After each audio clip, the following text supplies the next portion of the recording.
凡塵皆過客，入山即尋真。許我一日忘憂吧。初時石階如梯，層層攀升，真係酸楚，汗濕青衣。嗨，原來呢度呢，有藍天有太陽，望返落去嗰啲青山綠色嘅稻田，好好睇。萬座奇峰如翠屏排開，鋪展於天地之間，色彩嘅疲累頓時煙消雲散，汗水換來嘅美景，豈是走馬觀花者所能體會？1公里啦，行到嚟呢度，你望到有一個遮陰嘅地方，可以俾你休息，可以鬆下筋骨，可以抖下。步履不疾不隨，如題不作畫時的混針走脈。若只是乘車匆匆穿梭，又怎能以雙腳去感受這大地最動人的韻律？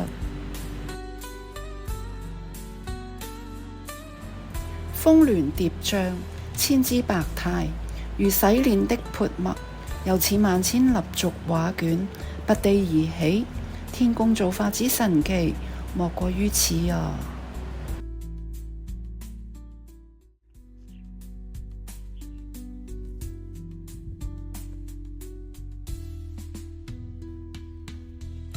漫步於稜線之上，山峰拂面，雲淡風輕。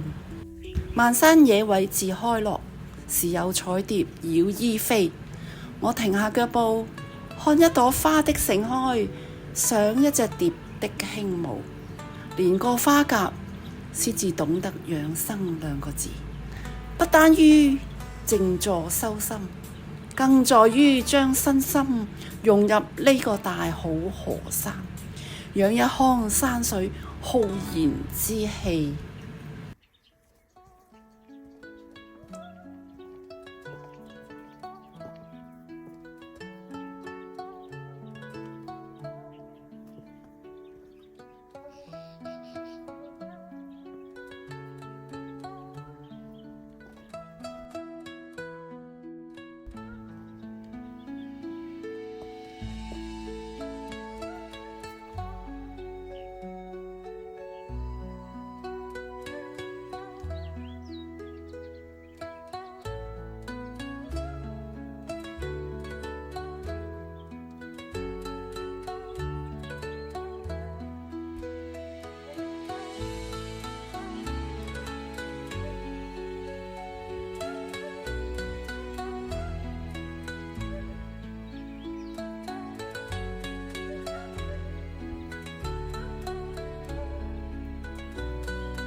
一幅佳作背後，皆是無聲嘅汗水。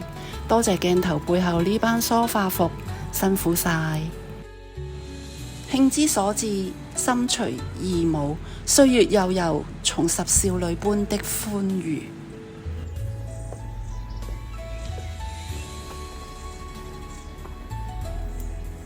天下奇峰何其多，唯有此處峰成立。最美好的山河，母女相伴，共瞻浩瀚奇峰。此刻就是我此生最珍貴的畫卷。走下凌峰，漫步於稻田間，金黃浪湧，稻香澤人。如今一步步走過，確實比坐喺車上隨景飛逝更加深刻。腳踏實地，先知風之溫柔，泥土之芬芳。行到水窮處，坐看雲起時。呢個萬峰林嘅水墨田園，就係歲月賜俾我最好嘅養生之地。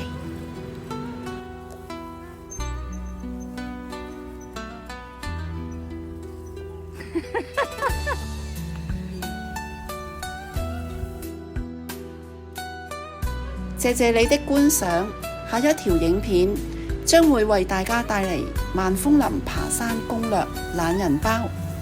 我哋下一條片見，拜拜。